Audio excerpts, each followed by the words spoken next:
Ang accusation ninyo ay si BBM is a drug user. Bakit? Ang signs ng drug user ay nasa mga Duterte. Okay, ano pa ba?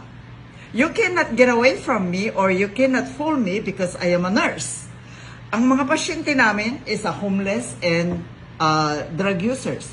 So, alam ko ang itsura ng behavior ng drug users. Okay? Bakit napakakalma naman ni BBM na drug user?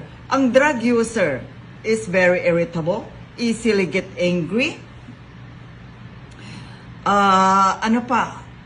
no patience. Yung lahat ng mga signs ng drug user ay nakila Duterte.